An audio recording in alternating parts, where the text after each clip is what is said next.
Isang sampal ng katotohanan. Habang pinaghahandaan ko ang anibersaryo natin, pinaplano mo na pala ang pagtapon sa akin. Sabi mo, boring ako? Sabi mo, amoy kusina ako? Pero ang kusinang ito, Rick, ang magluluto ng iyong impyerno.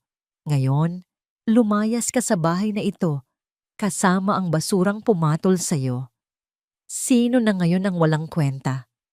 Matitikman mo ang lupit ng isang inang inagawa ng dangal. Kaya mo bang mabuhay sa dilim? Nakakasuka na ang mukha ni Maricel, Vanessa. Konting tiis na lang, makukuha ko rin ang pirma niya sa waiver ng lahat ng lupa. At pagkatapos noon, malaya na tayo sa boring na babaeng yan. Ang boses na yon ni Ricardo ay tila isang matalim na balaraw na bumaon sa dibdib ni Maricel.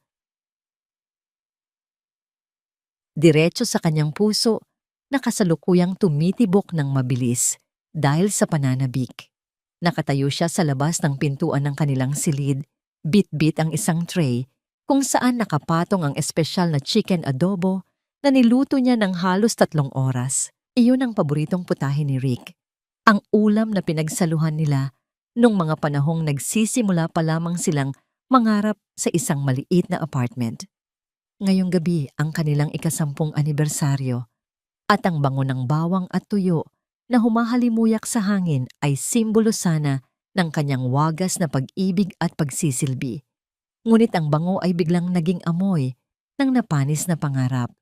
Ang init ng tray na hawak niya ay tila naging yelo na nagpamanhid sa kanyang mga daliri. Hindi makagalaw si Maricel. Ang kanyang mga paa ay tila nabaon sa mamahaling carpet ng kanilang penthouse, habang ang bawat salitang lumalabas sa bibig ng kanyang asawa. Sa loob ng silid ay tila mga martilyo na dumudurog sa kanyang katinuan. Alam mo namang amoy kusina na ang babaeng yan palagi, hindi tulad mo na laging sariwa. Muling narinig ni Maricel ang tawa ni Rick. Isang tawang dati ay nagbibigay sa kanya ng seguridad, ngunit ngayon ay nagdudulot ng kilabot sa kanyang buong pagkatao. Dahan-dahang nanghina ang kanyang mga bisig. Ang tray na simbolo ng kanyang pagiging martir na asawa ay dahan-dahang hiwalay sa kanyang pagkakahawak. Ang porselanang plato ay bumagsak sa sahig, hindi sa isang mabilis na tunog, kundi sa isang paraan na tila bumagal ang oras para kay Maricel.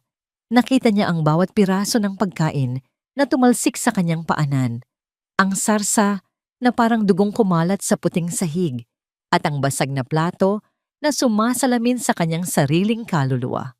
Hindi siya sumigaw. Walang luhang lumabas sa kanyang mga mata sa sandaling iyon dahil ang sakit ay masyadong malalim para sa simpleng pag-iyak. Ang kanyang lalamunan ay tila sinakal ng isang invisible na kamay, tuyot at mahapdi. Ang bawat hininga ay parang paglunok ng bubog. Napatingin siya sa kanyang mga kamay, ang mga kamay na nag-alaga kay Rick nung may sakit ito, ang mga kamay na naghugas ng lahat ng dumi para mapanatiling malinis ang kanilang tahanan, at ang mga kamay na nagluwal at nag-aruga sa kanilang anak na si Angel. Sa loob ng silid, biglang tumahimik. Alam ni Maricel na narinig ni Rick ang pagbagsak ng plato, ngunit hindi siya natakot. Ang takot ay hinalinhinan ng isang malamig at madilim na kawalan. Ang dati rating maamo at mapagmahal na Maricel ay tila unti-unting namamatay kasabay ng bawat patak ng sarsa sa sahig. Habang nakatitig sa nakasaradong pinto, isang tanong ang paulit-ulit na umuukit sa kanyang isipan, isang katanungang hitik sa pait ng 10 taong pagsasakripisyo. Ito ba ang kabayaran sa lahat ng pagtitiis ko, Ricardo? Ang ituring akong basura matapos mong gamitin ang lahat ng lakas ko para makaakyat ka sa rurok ng tagumpay? Narinig niya ang mga yabag ni Rick na papalapit sa pinto. Ang bawat hakbang nito ay tila isang hatol ng kamatayan para sa kanilang pagsasama. Ngunit sa likod ng kanyang nanunuyot na mga mata, isang bagong uri ng apoy ang nagsisimulang magliyab. Hindi apoy ng galit na madaling mapuksa, kundi ang malamig na baga ng isang inang handang sunugin ang buong mundo para sa kanyang dangal at para sa kanyang anak. Ang pinto ay dahan-dahang bumukas at ang liwanag mula sa loob ng silid ay tumama sa kanyang maputlang mukha. Nakatayo siya doon, sa gitna ng kalat, duguan ng puso, ngunit gising na ang diwa. Wala kang kwentang asawa, Maricel. Isang pirma lang sa papel na ito. At tapos na ang paghihirap nating dalawa. Huwag mo nang hintayin na maging masama pa ako lalo. Ang boses ni Ricardo ay hindi na ang boses ng lalaking pinangakuan ni Maricel ng habang buhay sa harap ng dambana. Ito ay boses ng isang estranghero. Malamig, matalim, at punong-puno ng pagkasuklam. Nakatayo si Rick sa gitna ng sala. Hawak ang ilang pahina ng dokumento na tila ba ito ang susi sa kanyang kalayaan. Mula sa isang bilangguang, siya rin naman ang gumawa. Si Maricel ay nananatiling nakaluhod sa sahig. Ang kanyang mga daliri ay dahan-dahang gumagapang sa mga basag na piraso ng porselana ng nahulog na plato. Ang hapdi ng maliliit na hiwa sa kanyang balat ay wala pang kalahati sa hapding nararamdaman niya sa bawat katagang binibitawan ni Rick. Sa kabilang kwarto, ang munting boses ni Angel, ang kanilang 7 taong gulang na anak, ay narinig na tumatawag sa kanyang mama. Tila nararamdaman ng bata ang panganib na bumabalot sa kanilang tahanan. Rick, maawa ka na naman. 10 taon, Rick. 10 taon kitang pinagsilbihan. Ibinigay ko ang lahat, pati ang pangarap ko, para lang suportahan ka sa negosyo mo. Ngayon, itatapon mo na lang kami ng anak mo para sa babaeng yon? Ang boses ni Maricel ay nanginginig. Bawat salita ay tila isang pagsusumamo na nagmumula sa pinakamalalim na bahagi ng kanyang pagkatao. Ngunit ang tanging tugon ni Rick ay isang mapait na tawa. Pagsisilbi! Maricel, naging pabigat ka lang sa akin. Amoy kusina ka lagi. Boring kang kausap. Si Vanessa, siya ang kailangan ko para mas lumawak ang koneksyon ko. At ang lupang ito, ang kumpanyang ito, akin ang lahat ng ito. Kaya pirmahan mo na ang waiver na hindi ka hihingi ng kahit 1 sentimo. Nang makita ni Rick ang determinasyon sa mga mata ni Maricel na hindi susuko, ang kanyang anyo ay mas lalong naging nakakatakot.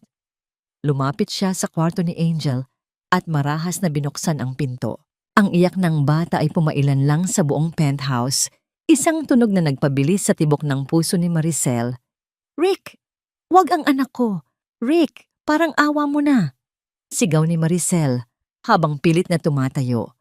Ngunit mabilis na kinuha ni Rick si Angel na umiiyak at nagpupumiglas. Dinala ni Rick ang bata sa malawak na balcony ng kanilang penthouse sa ika-40 palapag. Ang hangin ng gabi ay humahampas sa kanilang mga mukha at ang mga ilaw ng lungsod sa ibaba ay tila mga maliliit na tuldok sa gitna ng malalim na bangin. Isinabit ni Rick ang bata sa riles ng balcony, sapat na para makita ni Angel ang nakakahilong taas sa ibaba. Pumirma ka na, Maricel! Sigaw ni Rick.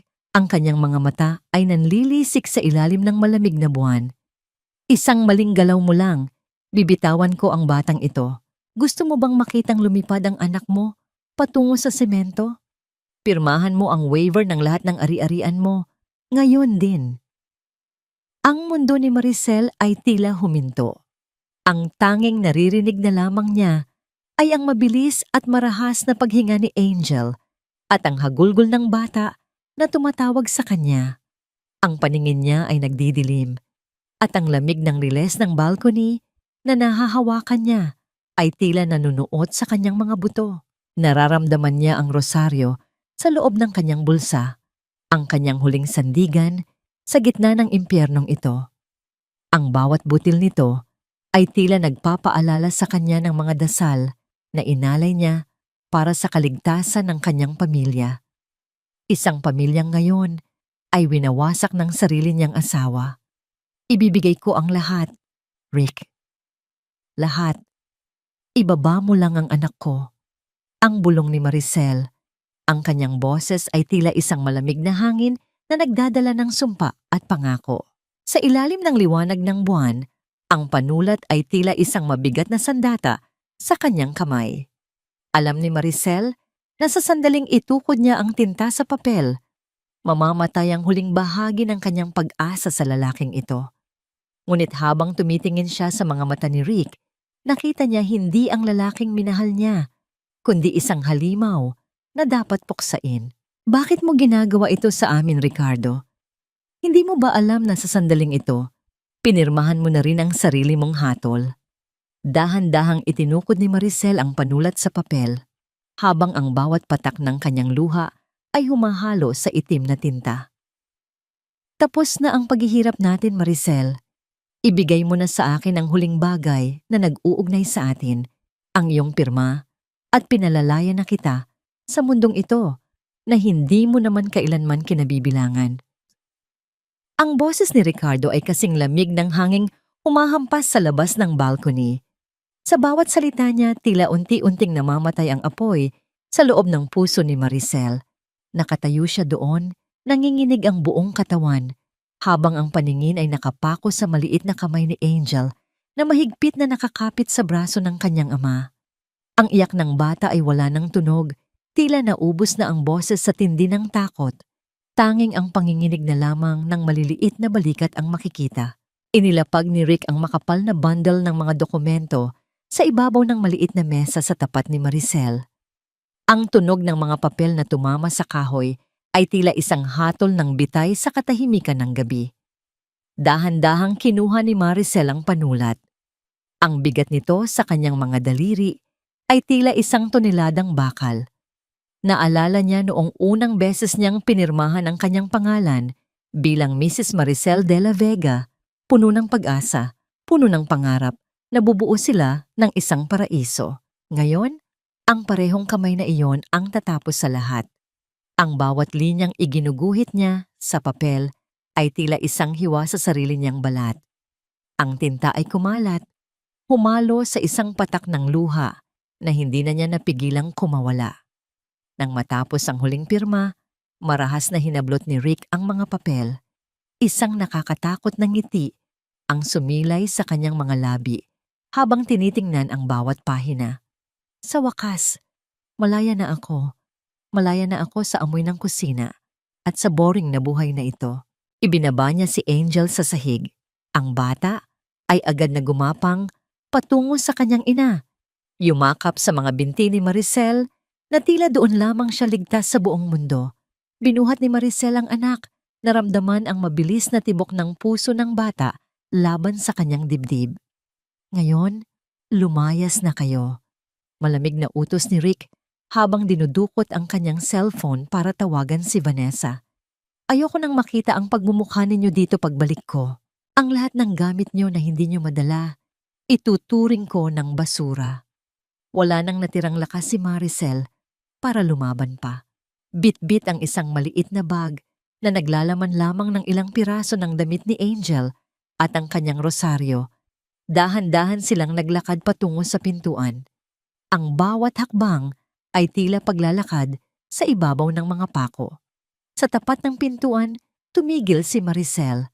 Tiningnan niya ang kanyang wedding ring, ang gintong sumisimbolo sa 10 taon ng kanyang katapatan. Dahan-dahan niya itong hinubad at inihulog sa basurahan sa gilid ng elevator. Ang tunog ng ginto na tumama sa plastik ay ang huling paalam niya sa kanyang nakaraan. Paglabas nila sa gusali, sinalubong sila ng isang malakas na buhos ng ulan. Ang langit ay tila nakikiramay sa kanyang pagdadalamhati. Ang lamig ng tubig ay nanunuot sa kanilang mga buto, habang si Angel ay nagsisimulang manginig sa kanyang yakap. Nakatayo sila sa gilid ng kalsada, walang matuluyan, walang pera, at walang direksyon. Ang mga sasakyang dumadaan ay nagwiwisik ng maruming tubig sa kanilang paanan. Tila ipinapaalala sa kanya kung gaano siya kaliit at kawalang kwenta sa mundong ito. Saan tayo pupunta, Angel? Ang tanong na ito ay paulit-ulit na umaalingaw-ngaw sa isipan ni Maricel. Ngunit wala siyang mahanap na sagot. Sa gitna ng kadiliman at malakas na ulan, isang itim na sasakyan ang dahan-dahang huminto sa kanilang tapat. Ang bintana nito ay dahan-dahang bumaba at isang pamilyar na tinig ang tumawag sa kanyang pangalan. Maricel, Diyos ko, anong nangyari sa inyo? Maricel? Diyos ko, anong nangyari sa inyo? Bakit kayo nasa labas sa ganitong oras at basang-basa sa ulan? Ang boses na yon ay tila isang anghel na bumaba mula sa langit sa gitna ng bagyo. Dahan-dahang itinaas ni Maricel ang kanyang ulo. Ang kanyang mga mata ay nanlalabo dahil sa pinaghalong luha at tubig ulan. Ang nakita niya ay ang nag-aalalang mukha ni Attorney Lito, ang matalik na kaibigan at tapat na abogado ng kanyang yumaong ama. Mabilis na bumaba ang matanda mula sa sasakyan. Hindi alintana ang pagkabasa ng kanyang mamahaling Amerikana. Agad niyang inalalayan si Maricel at kinuha ang nanginginig na si Angel. Halika na, pumasok kayo sa loob. Huwag na kayong magsalita. Kailangan niyo ng init. Ang loob ng sasakyan ay amoy katad at mamahaling pabango, isang malaking kaibahan sa malansang amoy ng ulan at kalsada sa labas. Habang binabaybay nila ang daan, patungo sa tahanan ng abogado, naramdaman ni Maricel ang unti-unting pagbalik ng init sa kanyang katawan. Ngunit ang kanyang puso ay nananatiling kasing lamig ng yelo. Si Angel ay nakasandal sa kanyang dibdib, dahan-dahang nakatulog dahil sa pagod at takot. Ang maliliit na hikbi ay paminsan-minsang naririnig sa katahimikan ng sasakyan. Pagdating sa bahay ni Attorney Lito, sinalubong sila ng init ng tsa at makapal na kumot. Nang matiyak na ligtas at mahimbing na ang tulog ni Angel sa guest room, naupo si Maricel sa tapat ng abogado. Ang kanyang mga kamay ay mahigpit na nakakapit sa mainit na tasa. Tila doon lamang siya humuhugot ng lakas para hindi tuluyang gumuho. Attorney, kinuha niya ang lahat. Pinirmahan ko ang lahat ng gusto niya para lang hindi niya saktan si Angel. Wala na kaming matutuluyan. Wala na kaming kahit ano. Ang bulong ni Maricel, ang kanyang boses, ay tila isang tuyong dahon na hinahangin. Ngunit sa halip na maawa, isang misteryosong ngiti ang sumilay sa mga labi ni Attorney Lito. Tumayo siya at may kinuha sa loob ng kanyang safe sa opisina. Isang makapal na asul na folder ang inilapag niya sa harap ni Maricel. Maricel, makinig kang mabuti. Ang tatay mo, si Don Manuel, ay hindi kailanman nagtiwala ng buo kay Ricardo. Alam niya ang ugali ng mga lalaking mabilis umakyat sa itaas. Bago siya pumanaw, may iniwan siyang alas para sa'yo. Binuksan ni Lito ang folder at itinuro ang isang dokumento na may selyo ng korte. Ang mga dokumentong pinirmahan mo kanina, iyan ang mga dokumentong ipinadala ko kay Ricardo sa utos niya. Ngunit may isang lihim na conditional clause na nakabaon sa ilalim ng mga legal na salitang iyon. Isang sugal ito, Maricel, at tinaya ni Ricardo ang lahat nang hindi niya alam. Nangunot ang noo ni Maricel, hindi maunawaan ang sinasabi ng abogado. Anong ibig ninyong sabihin?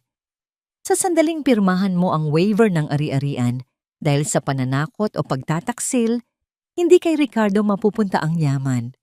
Sa halip, ang lahat ng shares niya sa kumpanya, ang penthouse na yan, at ang lahat ng lupain ay automatikong malilipat sa isang irrevocable trust fund sa pangalan ni Angel kung saan ikaw ang tanging tagapangalaga. Ang tibok ng puso ni Maricel ay biglang bumilis. Isang pakiramdam na tila muling nabuhay ang kanyang pagkatao, ang nanuot sa kanyang mga ugat. Ibig sabihin Maricel, hindi mo lang basta ibinigay ang yaman mo sa kanya kanina. Ibinigay mo sa kanya ang lubid na mismong bibigti sa kanyang leeg. Ang akala niyang tagumpay niya ay ang simula ng kanyang ganap na pagkawasak.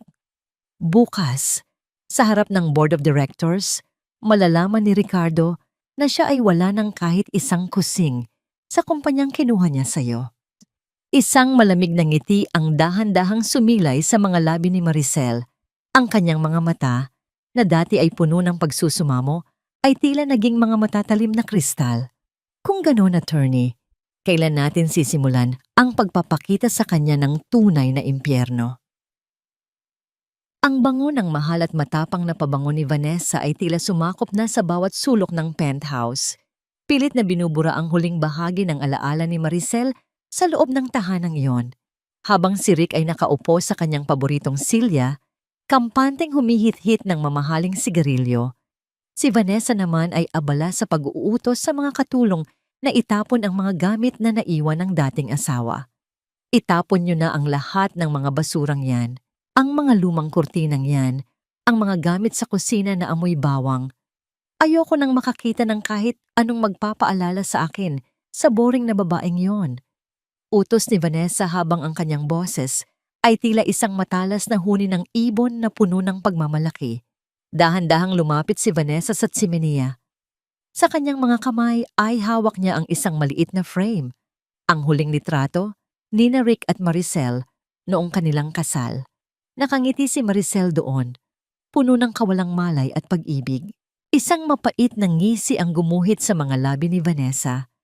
Hindi lamang siya basta mistress, siya ang aninong matagal nang naghihintay na lamunin ang sikat ng araw ni Maricel. Hinubad ni Vanessa ang litrato mula sa frame at dahan-dahang inihulog sa naglalagablab na apoy. Ang tunog ng papel na kinakain ng apoy ay tila musika sa kanyang pandinig. Habang pinapanood niyang nagiging abo ang mukha ni Maricel, naramdaman niya ang isang uri ng tagumpay na matagal na niyang pinapangarap. "Babe, bakit tinitingnan mo pa ang mga yan?" Malambing na tanong ni Vanessa sabay upo sa kandungan ni Rick. "Ngayong hawak mo na ang lahat ng ari-arian, bakit hindi na lang natin ibenta ang kumpanya? Masyadong maraming alaala dito sa Pilipinas. Magsimula tayo ng bago sa ibang bansa. Doon, ikaw ang hari at ako ang iyong reyna." Bahagyang natigilan si Rick. Ang kumpanya ay ang kanyang buhay, ang kanyang pagkakakilanlan. Isang maliit na bahagi ng kanyang isipan ang nagtatanong kung tama ba ang kanyang ginagawa. Ngunit nang haplusin ni Vanessa ang kanyang pisngi at tingnan siya ng mga matang tila nangaakit at nangangako ng langit, mabilis na naglaho ang kanyang pag-aalinlangan. "Tama ka, Vanessa. Wala na akong pakialam sa bansang ito. Bukas, pagkatapos ng meeting sa mga shareholders, sisimulan na natin ang pag-aayos ng lahat." Sagot ni Rick. Ang kanyang boses ay puno ng kasakiman at maling akala. Habang nagtatawanan ang dalawa, tila ba nasa rurok na sila ng kanilang tagumpay. Inakala ni Rick na ang lahat ng pintuan ay nakabukas na para sa kanya. At inakala naman ni Vanessa na nakuha na niya ang lahat ng kayamanan na dati ay pinapangarap lamang niya habang pinapanood si Maricel mula sa malayo. Ngunit ang kanilang pagsasaya ay biglang naantala ng tumunog ang intercom. Isang mensahero ang naghatid ng isang puting sobre na may selyong ginto. Isang selyong hindi pamilyar kay Rick, ngunit nagdulot ng isang kakaibang kilabot sa kanyang dibdib. Dahan-dahan niyang binuksan ang sobre. Sa loob nito ay isang formal na imbitasyon para sa isang secret shareholder meeting na gaganapin sa susunod na araw. Sa bandang ibaba ng liham, nakatatak ang isang logo, ang logo ng pamilya ni Maricel na matagal na niyang inakalang ibinaon na sa limot. Ang mga daliri ni Rick ay bahagyang nanginginig habang binabasa ang huling pangungusap sa liham. Bakit ngayon lang lumabas ang mga shareholders na ito? At bakit ang logo ng mga namayapang biyenan niya ang nakaselyo dito? Ang ingay ng mga mamahaling kubyertos na tumatama sa porselanang plato at ang mahinang tugtog ng isang quartet ay bumubuo sa atmosfera ng marangyang ballroom sa Makati. Gabi iyon ng taunang business gala kung saan ang lahat ng makapangyarihang tao sa industriya ay nagtitipon. Sa gitna ng liwanag ng mga kristal na chandelier, si Ricardo at Vanessa ay tila mga bituin, si Rick sa kanyang dekalidad na tuxedo at si Vanessa sa isang pulang gown na kasing talim ng kanyang mga mata. "Tingnan mo sila, babe. Lahat sila ay nakatingin sa atin," bulong ni Vanessa habang mahigpit na nakakapit sa braso ni Rick. "Ngayong hawak mo na ang buong kumpanya, ikaw na ang hari ng gabing ito." Ngumiti si Rick. Ang kanyang dibdib ay busog sa yabang. Inakala niyang ang lahat ng bulungan sa paligid ay paghanga. Hindi niya alam na ang ilan ay nagtataka Kung nasaan ang asawang dati, ay laging nasa tabi niya. Ngunit bago pa man niya matapos ang kanyang iniinom na alak, ang malalaking pintuan ng ballroom ay dahan-dahang bumukas. Ang tunog ng mga bisagra ay nilunod ng biglang katahimikan na bumalot sa buong silid. Isang babae ang pumasok. Nakasuot siya ng isang simpleng itim na gown na gawa sa seda. Ngunit ang bawat tahi nito ay sumisigaw ng kapangyarihan. Ang kanyang buhok, na dati ay laging nakapusod at amoy usok ng kusina, ay maayos na nakastyle at kumikinang sa ilalim ng ilaw. Ang kanyang mukha ay walang bakas ng pagod o takot. Sa halip, mayroon itong ningning ng isang taong muling nabuhay mula sa sariling abo. "Maricel?" Ang halos pabulong na sambit ni Rick. Ang baso ng champagne sa kanyang kamay ay bahagyang nanginginig. Hindi siya pinansin ni Maricel. Naglakad ito ng may tiwala sa sarili. Bawat hakbang ng kanyang takong sa makinis na sahig ay tila isang ritual ng pagbawi sa kanyang dating pagkatao. Kasunod niya si Attorney Lito na mukhang proud na proud sa kanyang tinitingnang kliyente. "Anong ginagawa ng basurang yan dito?" Nanggagaliiting bulong ni Vanessa, ang kanyang mukha ay namumutla sa galit at inggit. "Rick, paalisin mo siya. Baka gumawa siya ng eskandalo." Lalapit sana si Rick para hiyain si Maricel, ngunit bago pa man siya makapagsalita, ang MC ng programa ay tumayo sa entablado. "Ladies and gentlemen, we are honored to introduce the newest and the major shareholder of the De La Vega Imperial Holdings, representing the Manuel Legacy Fund, Miss Maricel Imperial."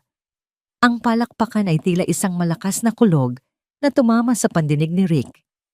Ang kanyang mundo ay biglang uminog. Ang pirma ni Maricel, ang waiver. Paanong naging major shareholder ang babaeng pinalayas niya sa ulan? Dahan-dahang lumapit si Maricel sa kinatatayuan ni na Rick at Vanessa. Hindi siya sumigaw. Hindi siya nanampal. Sa halip tumigil siya sa tapat ni Rick at tiningnan ito ng diretso sa mga mata. Ang bango niya ay hindi na amoy bawang o sibuyas.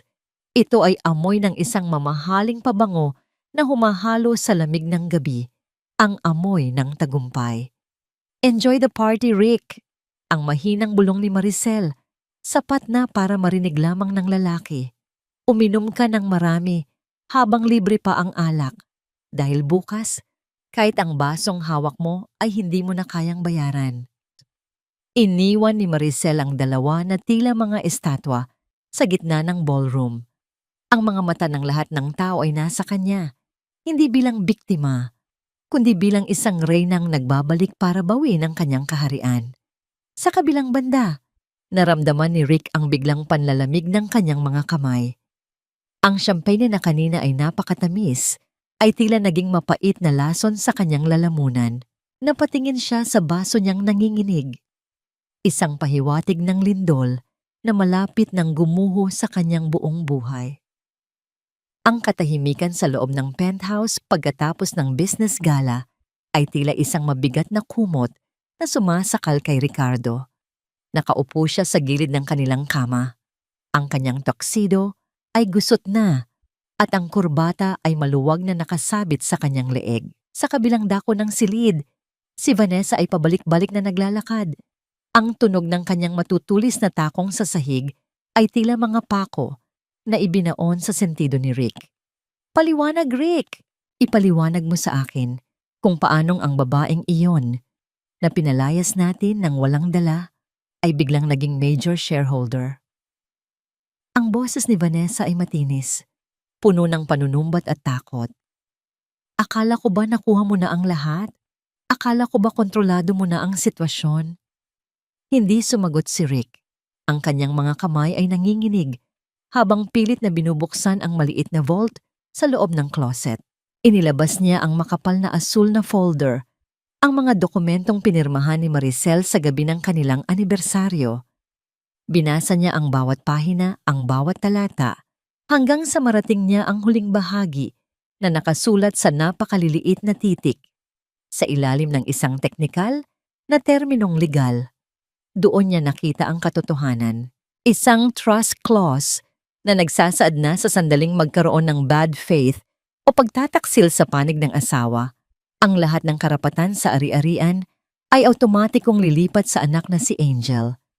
Sa ilalim ng pangangalaga ni Maricel bilang trustee, ang pirma ni Maricel na puno ng luha noong gabing iyon ay hindi pala pagsuko. Ito ay ang pagsara ng bitag na sadyang inihanda ng kanyang yumaong biyenan. Ang matandang iyon, ang bulong ni Rick, ang kanyang boses ay tila isang tuyong dahon. Pinaghandaan ako ni Don Manuel. Alam niyang lolokohin ko ang anak niya. Marahas na hinablot ni Vanessa ang folder. Ibig mong sabihin, wala tayong makukuha? Ibig mong sabihin, ang lahat ng luho natin, ang penthouse na ito, ang kumpanya, lahat iyon ay pag-aari na ni Maricel para sa bata. Sa kabilang panig ng lungsod, sa tahimik na opisina ni Attorney Lito, nakaupo si Maricel sa harap ng bintana. Nakatingin siya sa mga ilaw ng Maynila. Ang kanyang kamay ay dahan-dahang hinahaplos ang buhok nang natutulog na si Angel sa kanyang kandungan. Isang sandali ng payapang tagumpay kung saan naramdaman niya ang proteksyon ng kanyang ama mula sa kabilang buhay. Ang bango ng sampagita sa florera sa kanyang tabi ay tila isang halik ng hangin, nagpapapaalala sa kanya na ang kalinisan ng puso ay palaging may gantimpala. Mama, ang mahinang ungol ni Angel sa kanyang panaginip. Shh! Andito na si Mama. Baby! Wala nang mananakit sa'yo. Ang bulong ni Maricel, ang kanyang boses ay puno ng tamis, ngunit may halong bakal. Ang katahimikan ni Maricel ay kabaligtaran ng kaguluhan sa isipan ni Rick. Habang lumilipas ang mga oras, ang bawat tunog sa loob ng penthouse ay nagdudulot sa kanya ng paranoia. Ang mahinang pag-ugong ng aircon ay tila bulong ng mga taong pinagtatawanan siya. Ang bawat pagtunog ng kanyang cellphone ay tila isang banta mula sa mga bangko at investor na nagsisimula ng magtanong tungkol sa katatagan ng kanyang posisyon. Biglang isang malakas at madiin na katok sa pintuan ang bumasag sa katahimikan ng madaling araw. Nagkatinginan sina Rick at Vanessa, ang parehong takot ay nakaukit sa kanilang mga mukha. Sino yan sa ganitong oras? Ang nanginginig na tanong ni Vanessa. Tumayo si Rick. Ang kanyang tuhod ay tila nanginginig. Dahan-dahan siyang lumapit sa pinto at sinilip sa kamera. Ang nakita niya ay 3 lalaking naka-Amerikana. May hawak na mga dokumento at may kasamang sheriff ng korte. Ang batas na dati ay ginamit niya para apihin si Maricel ay ngayon ay nasa labas ng kanyang pintuan para bawiin ang lahat. Anong gagawin natin, Ricardo? Ang tanong na ito ay hindi na kailangang bigkasin ni Vanessa dahil ang sagot ay nakasulat na sa malamig na pawis na namumuo sa noo ng lalaking akala niya ay hari ng mundo. Asa? Ang gabi sa penthouse ay tila naging isang masikip na kahon na unti-unting pinupuno ng mainit na singaw ng takot at pagkasuklam. Tinitigan ni Rick ang pinto habang sa kabilang panig, ang tahimik na paghihintay ng sheriff at ng mga tauhan nito ay parang isang patalim na dahan-dahang humihiwa sa kanyang lalamunan. Bawat segundo ay isang sumpa. Hindi niya matanggap na sa isang iglap, siya ang nagiging biktima sa sarili niyang larong inihanda para kay Maricel. Rick, huwag mong buksan ang pinto. Ang mataranta at matinis na sigaw ni Vanessa. Ang kanyang mukha ay namumutla at ang magagandang mata na kadalasan ay puno ng mapang-akit na kislap ay ngayon ay nakadilat sa matinding panlulumo. Mabilis siyang tumakbo sa kwarto. Pilit isinisiksik ang kanyang mga mamahaling alahas at mga designer bags sa 2 malalaking maleta. Aalis tayo. Hindi nila maaaring kunin ang mga ito sa akin. Ngunit alam ni Rick na wala silang matatakasan. Dahan-dahan. Tila may sariling isip ang kanyang mga kamay. Binuksan niya ang pinto. Mr. Ricardo Hilario? Ang boses ng sheriff ay matigas at formal. Isang boses na walang puwang para sa awa o pakiusap.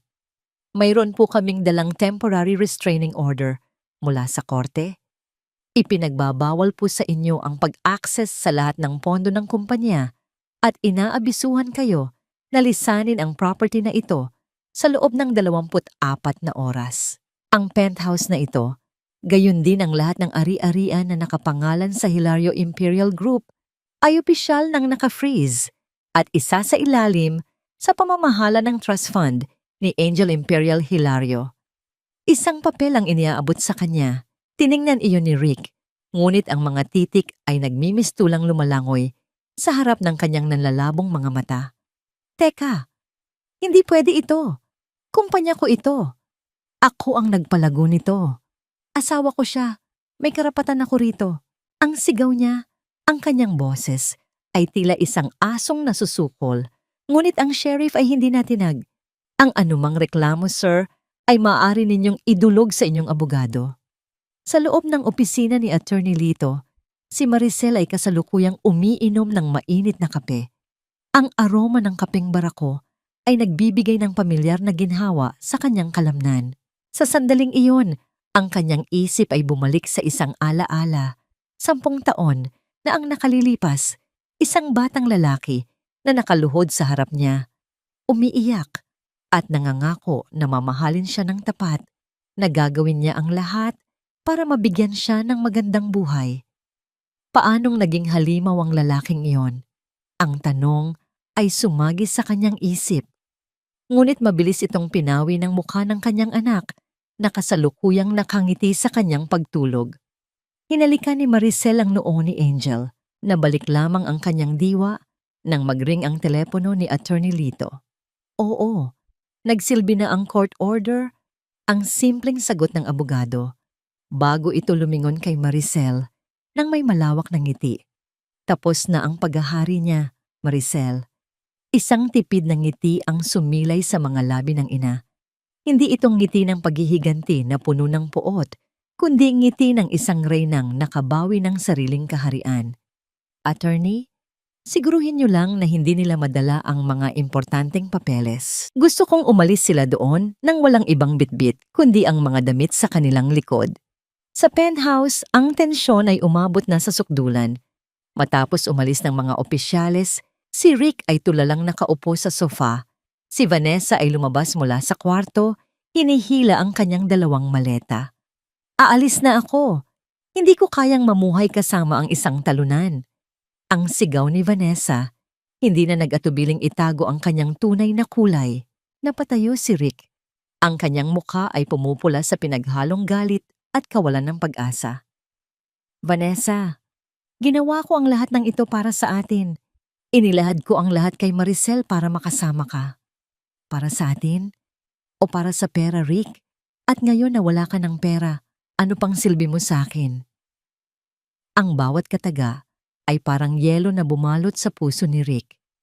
Hindi ako pumayag maging kirida para lang pulutin sa kangkungan. Tila naging itim ang paningin ni Rick. Ang lahat ng pagsasakripisyo, ang pagtalikod niya kay Maricel at Angel, ang lahat ay gumuho dahil lang sa kasakiman ng babaeng nasa harapan niya. Hindi niya papayagang iwan siya nito ng ganito. Kung babagsak ako, Vanessa, isasama kita. Ang madiing banta ni Rick, bago niya marahas na hinawakan ang braso ni Vanessa at kinaladkad ito palabas patungo sa elevator. Aalis tayo. Ngayon din, mayroon pa akong nakatagong pera sa safe house. Kunin natin at saka tayo aalis. Ang labas ng penthouse ay binabalot ng isang napakalakas na bagyo. Ang ulan ay bumubuhos na tila bagalit ang langit. Humahampas sa salamin ng itim na sasakyan na minamaneho ni Ricardo. Madilim ang kalsada at ang mga ilaw sa gilid ng daan ay tila mga panandaliang kisap mata sa gitna ng kawalan.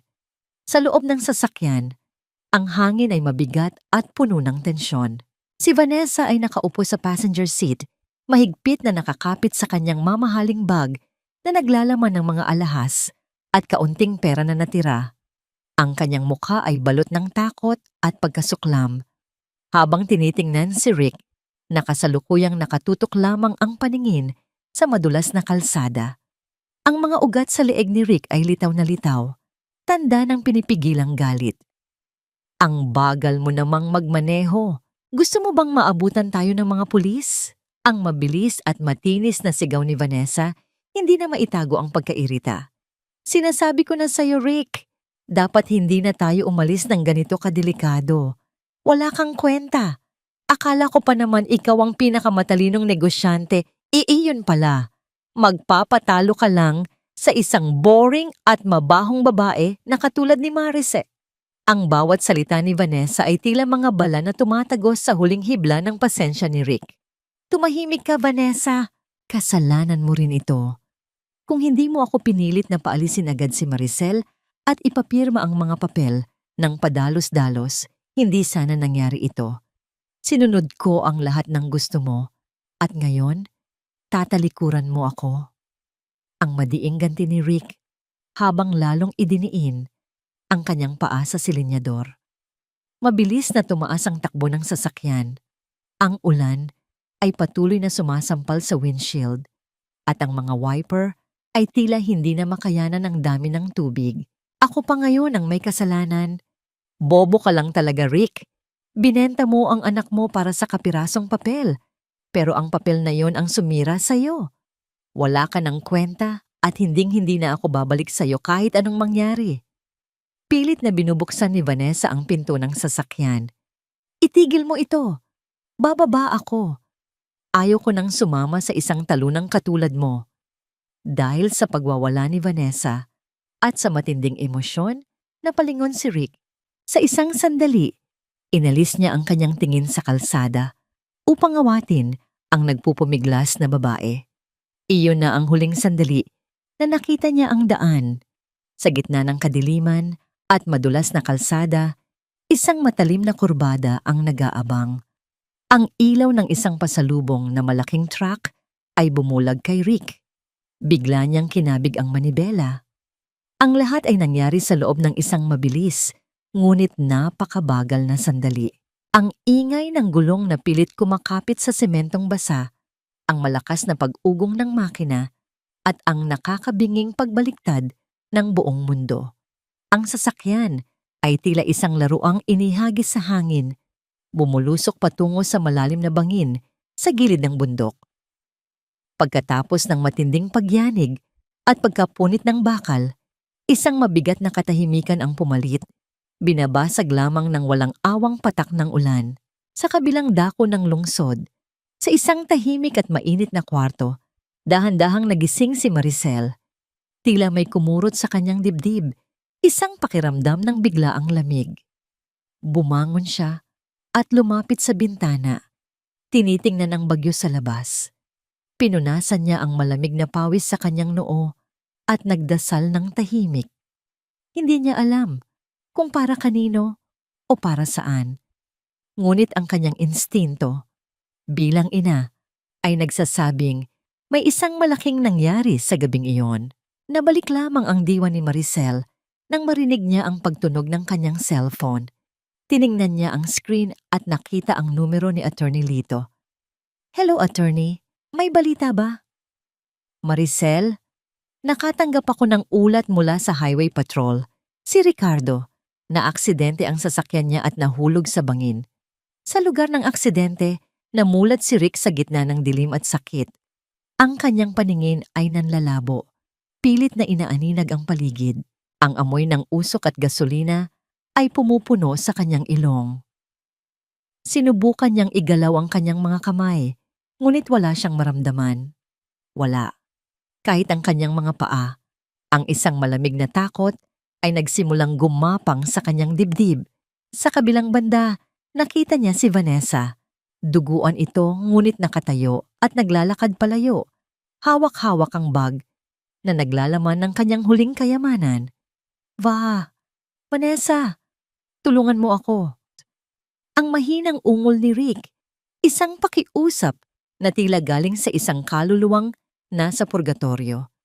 Ngunit huminto si Vanessa, lumingon sandali, tiningnan ang lumpong katawan ni Rick sa pagitan ng mga basag na salamin at walang awang tumalikod at naglakad patungo sa madilim na kalsada. Ang huling nakita ni Rick bago siya mawalan ng malay ay ang kwintas na ibinigay niya rito. na kasalukuyang nakakalat sa lapik ng sirang sasakyan, kasama ng lahat ng kanyang nawasak na pangarap. "Doktor, mapapagaling niyo pa ba ako?" Ang tanong na ito ay aalingaw-ngaw sa kawalan. Ang amoy ng murang alkohol at kalawangin na bakal ang unang sumalubong sa kamalayan ni Ricardo. Dahan-dahan niyang iminulat ang kanyang mga mata, umaasang makikita ang pamilyar na kisame ng kanyang penthouse na pinalamutian ng mga kristal na ilaw. Ngunit ang bumungad sa kanya ay isang maruming puting kisame, may mga mantsa ng lumang tulo ng tubig, at ang malamig na liwanag ng isang pundidong fluorescent lamp. Sinubukan niyang igalaw ang kanyang mga kamay upang hawakan ang kanyang nananakit na ulo. Ngunit isang mabigat na pakiramdam ang pumigil sa kanya. Tila ba may mabibigat na kadena na nakatali sa kanyang mga braso at binti. Pinilit niyang ibangon ang kanyang sarili, ngunit walang anumang sumunod sa utos ng kanyang utak. Ang kanyang buong katawan mula sa leeg, pababa, ay tila naging isang piraso ng malamig at patay na kahoy. Isang doktor na may suot na lukot na uniforme ang lumapit sa kanyang gilid. May hawak na isang manipis na folder, walang bakas ng paggalang o pagkatakot sa mga mata nito. Hindi tulad ng mga taong nakapaligid kay Rick noong siya ay nasa rurok pa ng kapangyarihan. "Mr. Hilario, mabuti at nagising na kayo. Dinala kayo rito ng mga rescuer kagabi," ang sabi ng doktor habang tinitingnan ang chart. "Kailangan kong maging diretsahan sa inyo. Ang pagkakabangga ng inyong sasakyan ay nagdulot ng matinding pinsala sa inyong spinal cord. Ginawa na namin ang lahat ng aming makakaya sa operasyon, ngunit ang pinsala ay permanente. Hindi na kayo makakapaglakad at malaking bahagi ng inyong katawan ang mananatiling paralisado habang buhay." Ang mga salita ng doktor ay tila isang malaking bato na ibinagsak sa dibdib ni Rick. Paralisado habang buhay. Ang lalaking dati ay naglalakad nang may pagmamalaki sa mga mamahaling pasilyo ng kanyang kumpanya. Ang lalaking nag-akalang hawak niya ang mundo sa kanyang mga palad. Ngayon ay hindi man lang kayang itaboy ang isang langaw na dadapo sa kanyang pisngi. Nasaan ang asawa ko?" Ang nanginginig na tanong ni Rick.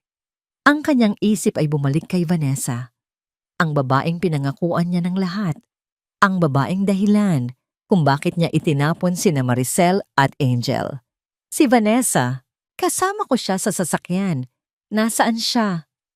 Isang nurse ang nag-abot sa kanya ng isang basag na cellphone na nakuha mula sa pinangyarihan ng aksidente. "Wala po kayong kasama nang matagpuan kayo, sir. Ngunit bukas po ang telepono ninyo, baka gusto ninyong tawagan ang inyong mga kaanak." Gamit ang natitirang lakas ng kanyang kanang kamay, na bahagya lamang maigalaw, pinilit ni Rick na buksan ang kanyang telepono. Ang unang tumambad sa kanyang screen ay hindi isang mensahe ng pag-aalala mula kay Vanessa. Ito ay isang larawan na nakapost sa social media, isang larawang nagpaguho sa huling haligi ng kanyang pag-asa. Sa larawan, makikita si Vanessa na nakangiti ng napakatamis sa loob ng isang first-class cabin ng eroplano. Nakasandal ang kanyang ulo sa balikat ng isang matandang banyagang negosyante at ang kanyang kamay ay nakahawak sa isang baso ng mamahaling champagne. Ang caption sa ibaba ay tila isang punyal na isinaksak ng paulit-ulit sa puso ni Rick. "Leaving the trash behind, onto better and richer chapters." Iniwan siya nito. Iniwan siya ng babaeng ipinagpalit niya sa kanyang pamilya. Iniwan siya sa gitna ng ulan at dugo habang daladala nito ang huling piraso ng kanyang kayamanan. Sa sandaling iyon, ang luha ng pagsisisi ay dahan-dahang tumulo mula sa mga mata ni Rick.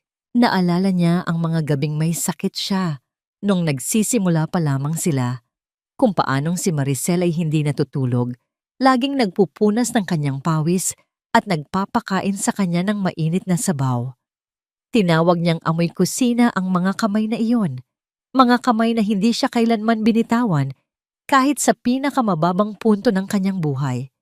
At ngayon, Ipinagpalit niya ang mga kamay na yon para sa isang babaeng hindi man lang lumingon noong siya ay nag-aagaw buhay. Sa isang payapa at maaliwalas na tahanan sa kabilang panig ng Maynila, inilalapag ni Maricel ang isang plato ng mainit na hotdog at itlog para sa almusal ni Angel. Ang sikat ng araw ay tumatagos sa malaking bintana. Nagbibigay ng ginintuang liwanag sa kanilang bagong kusina. Wala nang amoy ng luha, wala nang bakas ng takot. Nabalik siya sa kasalukuyan nang tumawag si Attorney Lito upang ibalita ang kinahinatnan ni Rick.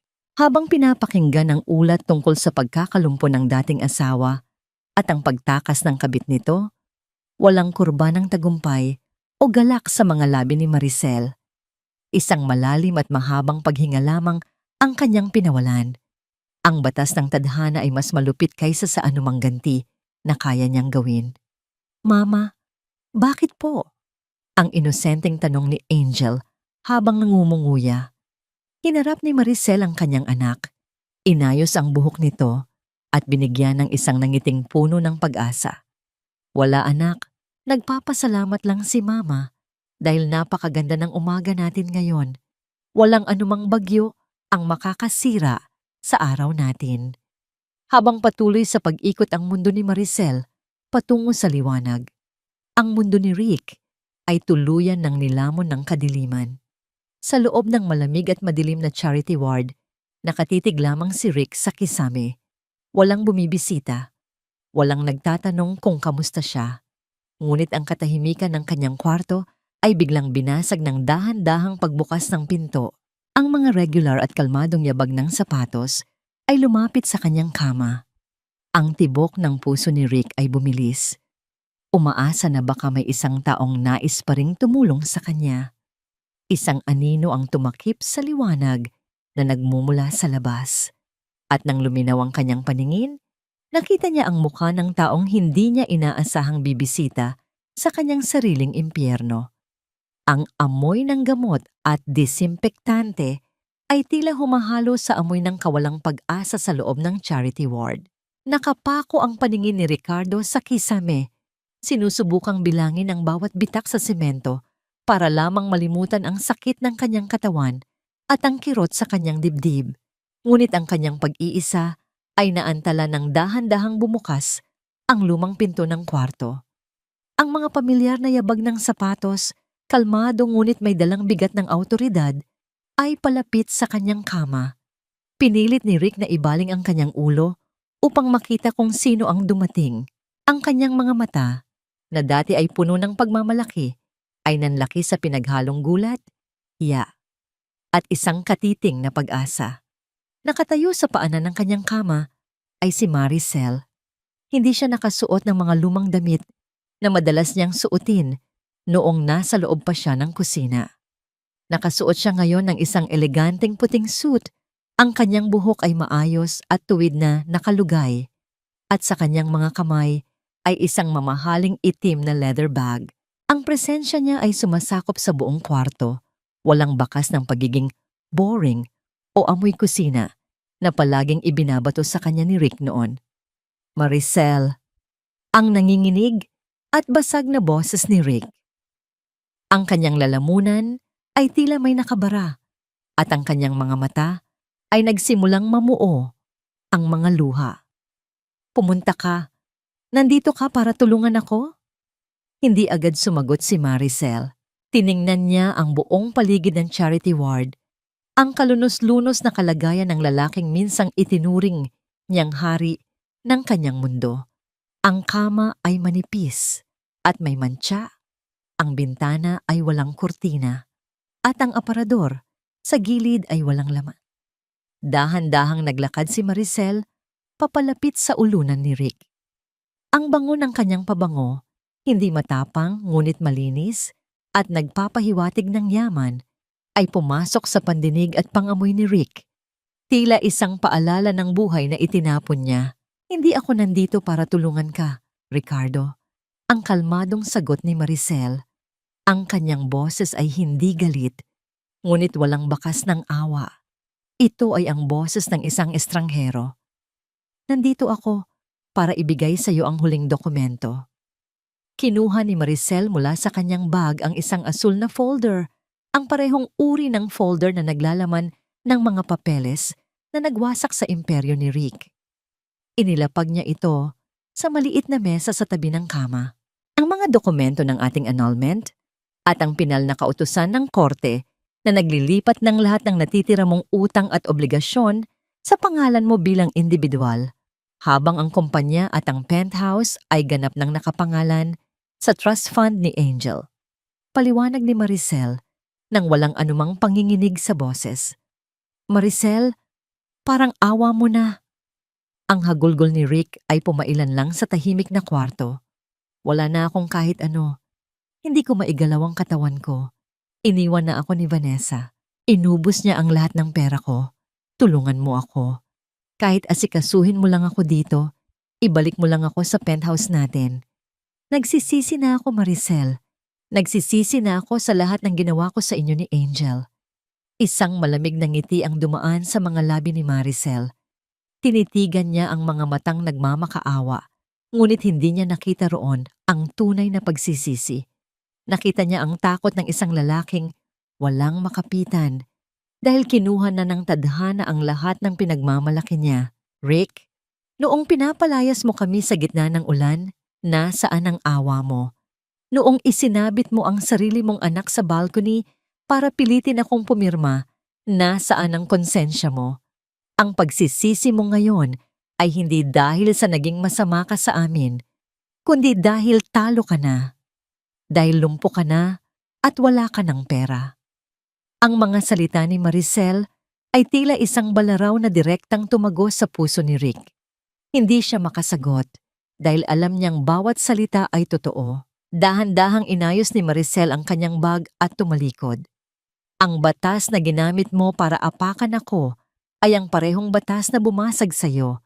Pero ang parusa mo ay hindi galing sa akin, Rick. Ang parusa mo ay ibinigay ng tadhana. Ang katawan mong lumpo ang magpapaalala sa iyo araw-araw na hindi mo kayang tumakas sa mga kasalanan mo. Huminga ng malalim si Maricel bago humakbang papalabas. Paalam, Ricardo. Sana mahanap mo ang kapayapaan na itinanggi mo sa amin noon. Dahil kami ni Angel, nahanap na namin ang aming langit. Nang isara ni Maricel ang pinto ng kwarto, ang natira na lamang sa loob ay ang umuugong na tunog ng lumang bentilador at ang tahimik. Ngunit walang katapusang pag-iyak ni Rick. Isang iyak na walang makakarinig at walang makakaunawa. Sa kabilang panig ng pinto, isang mahabang paghinga ng ginhawa ang pinakawalan ni Maricel. Ang mabigat na kadenang nag-uugnay sa kanyang nakaraan ay tuluyan ng naputol. 2 taon na ang nakalipas mula nang humupa ang pinakamalakas na bagyo sa buhay ni Maricel. Ang dating balcony ng penthouse, kung saan muntik nang magwakas ang buhay ng kanyang anak na si Angel, ay napalitan na ng isang magandang hardin. May mga nakatanim na rosas at maliliit na puno, isang malinaw na simbolo ng pag-asa at bagong simula. Ang malamig na simoy ng hangin ay dahan-dahang humaplos sa pisngi ni Maricel. Habang pinagmamasdan niya ang kanyang 9 na taong gulang na anak, nakaupo si Angel sa isang maliit na upuan, masayang nagpipinta ng isang malaking puno ng nara sa kanyang canvas. Ang mga ngiti ni Angel ay hindi na nababakas ng takot. Ang dating trauma na nakaukit sa kanyang murang isipan ay unti-unti nang nabura ng walang sawang pagmamahal at pag-aaruga ng kanyang ina. Para kay Maricel, ito ang tunay na tagumpay, hindi ang pagbawi sa kumpanya, hindi ang pagdami ng pera sa bangko, kundi ang makitang buo at masaya ang kanyang anak. Nahanap na niya ang inaasam na kapayapaan. Isang kapayapaang binili niya ng luha, ngunit sinuklian ng tadhana ng walang hanggang kaligayahan. Minsan, tinanong siya ni Attorney Lito kung napatawad na ba niya si Ricardo. Ang sagot ni Maricel ay isang mahinahon at pilit na pagtango.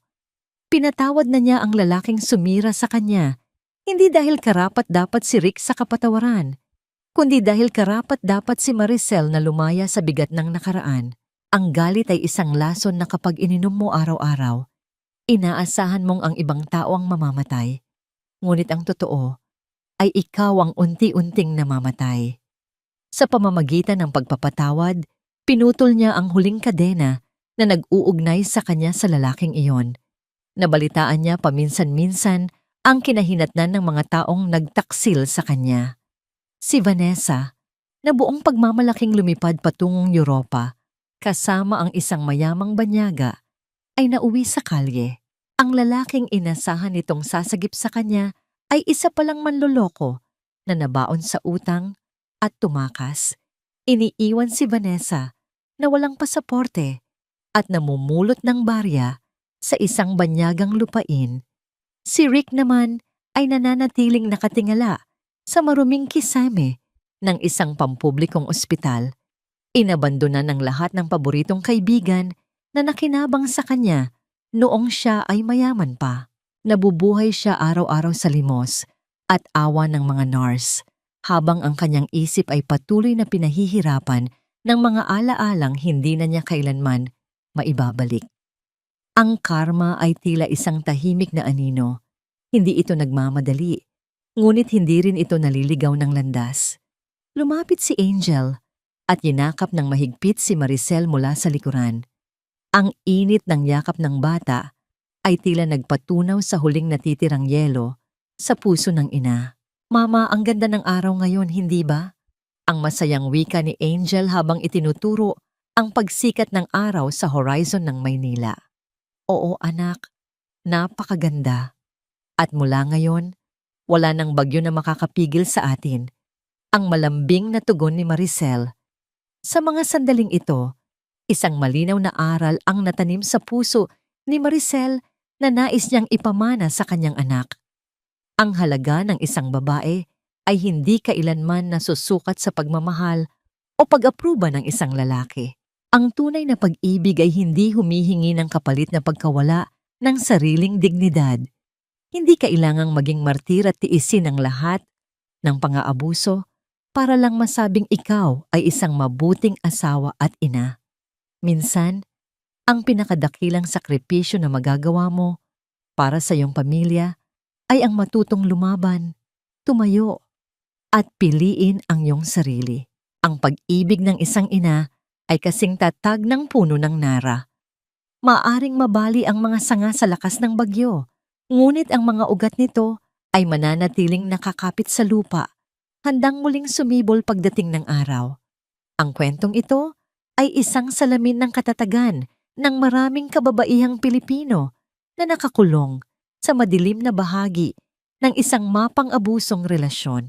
Ipinapakita nito na ang tunay na lakas ay hindi nasusukat sa kung gaano karaming sakit ang kaya mong tiisin, kundi sa tapang mong tapusin ang pagtitiis na yon. Ang paghihiganti sa kwentong ito ay hindi ginawa sa pamamagitan ng dahas o pagganti ng kasamaan, kundi sa pamamagitan ng legal na karunungan, paghahanap ng sariling halaga, at pagpapaubaya sa tadhana na magpatupad ng katarungan. Sa huli, ang pinakamatamis na paghihiganti ay ang pagbangon, paghilom, at ang pagpapatuloy sa buhay ng may ngiti sa mga labi at kapayapaan sa puso.